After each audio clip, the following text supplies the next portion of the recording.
This is a discussion that I'm posting on here. It's why material possessions can't provide the answer to everything. And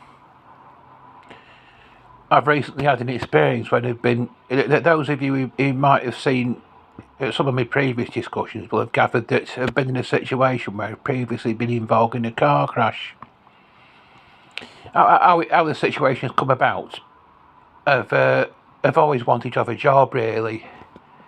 Just because I've not worked for very long since I left school, and being able to work would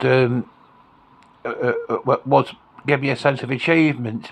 I mean, it wouldn't give me having a job wouldn't give people that much of a sense of achievement at one time, because after the Second World War came to an end, the unemployment figures went down a great deal. But I think since when the unemployment figures after the unemployment figures went up in late 70s, early 80s, and if you could get a job, it sort of gave you a sense of achievement, really. But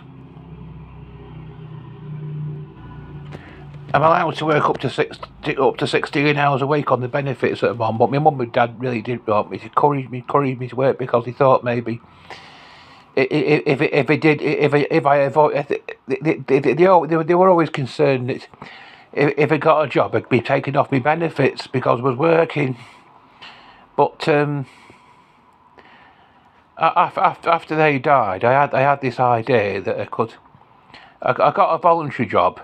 I've had a few voluntary jobs over the years, and I got a voluntary job at this Grows Own Garden Centre in Northwich. And I was doing quite well there. They gave me lots of encouragement. They gave me more encouragement than what I'd previously been given from my other voluntary jobs. And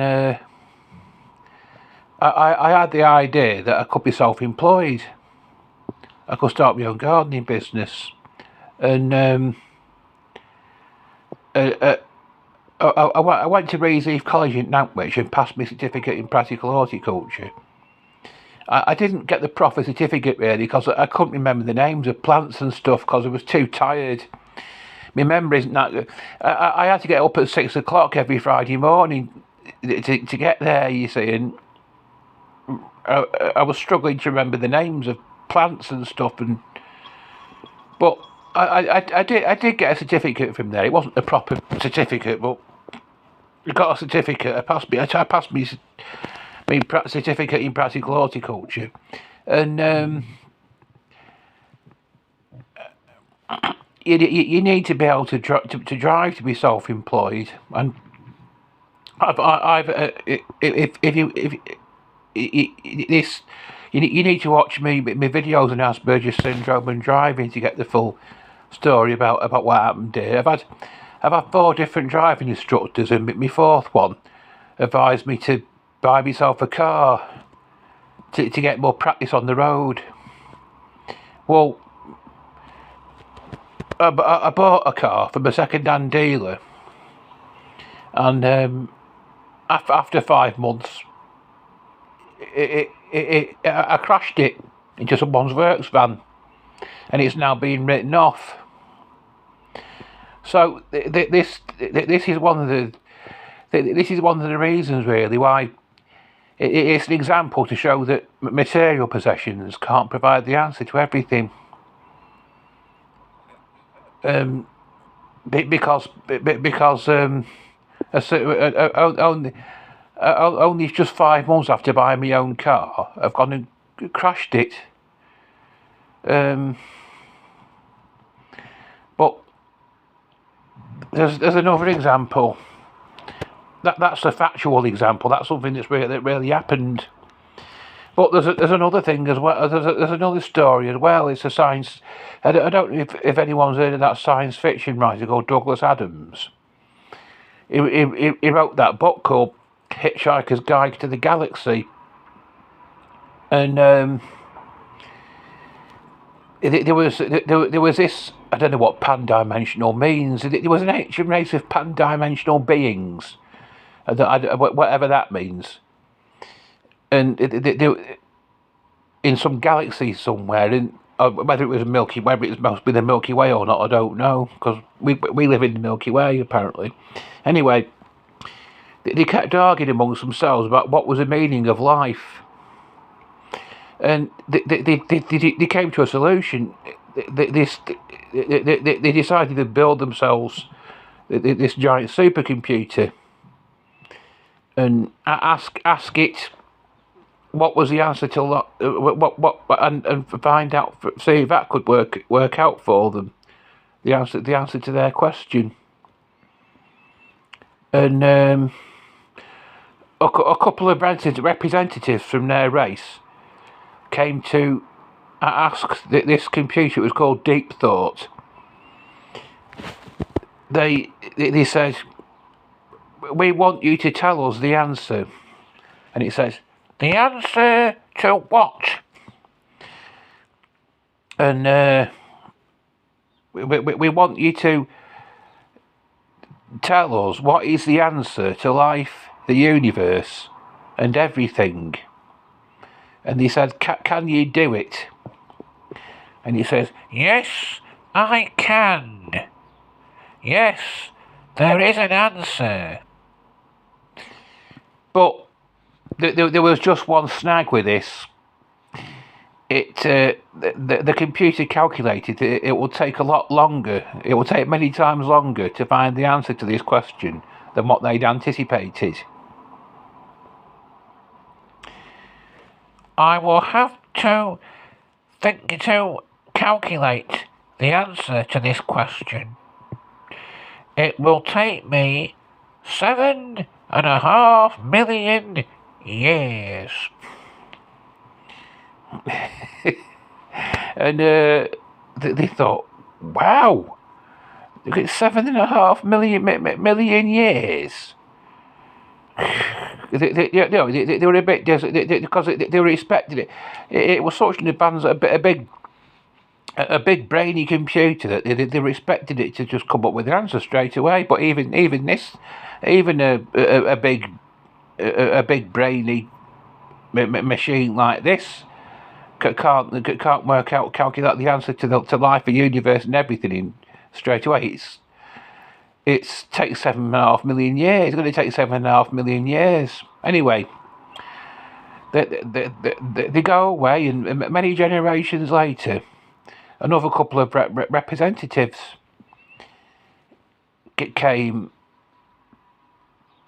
and they said, "Do you have an answer?" And it says, "Yes, an answer for you. Yes, I have. Though I don't think you're going to like it." And it doesn't matter. Are you ready to give it to us? And it says, "Yes, I am. You're really not going to like it." And he said, "It doesn't matter. We want to know what the answer is." And it says, "The answer to the ultimate question of life, the universe, and everything is..." Yes? Come tell us. Is... Come on. We want to know. 42. And they say, 42? Is that all you've got to show for 7.5 million years? No, the computer said this computer says, "It was a tough assignment."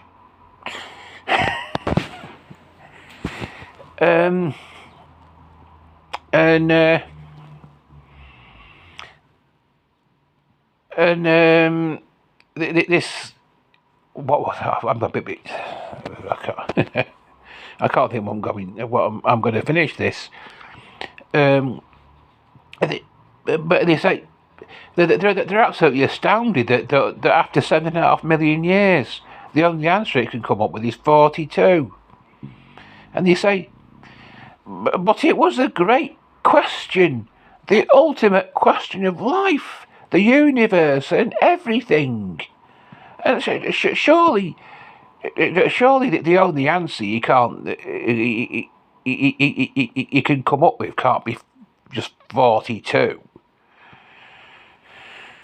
And really, the computer pinpoints what the problem is, that it didn't really understand this question, and it didn't think they understood it either. It says, it would have helped, of course, to have understood what the question meant. And, well, they say, can you please tell us a question? But, and it says it can't tell them what the ultimate question is, but it can design another computer for them that can tell them exactly what they want to know, and it's going to be a computer that resembles a planet, and it's going to be called the Earth.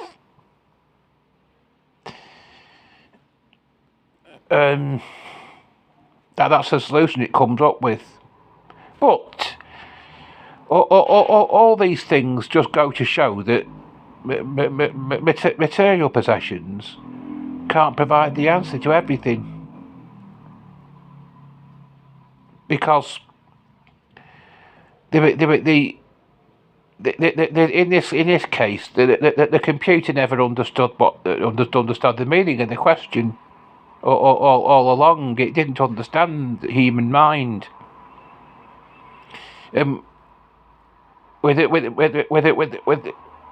Computers don't understand the human mind; they never will be able to. And it's the same. A car, it's just a thing.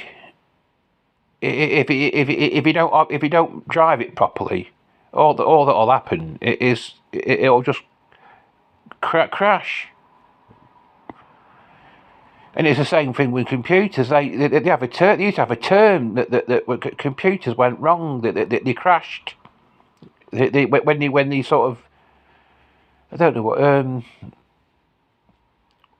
When they had some fault and they lost all the information that had been programmed into them. They crashed. That was a term they used to use.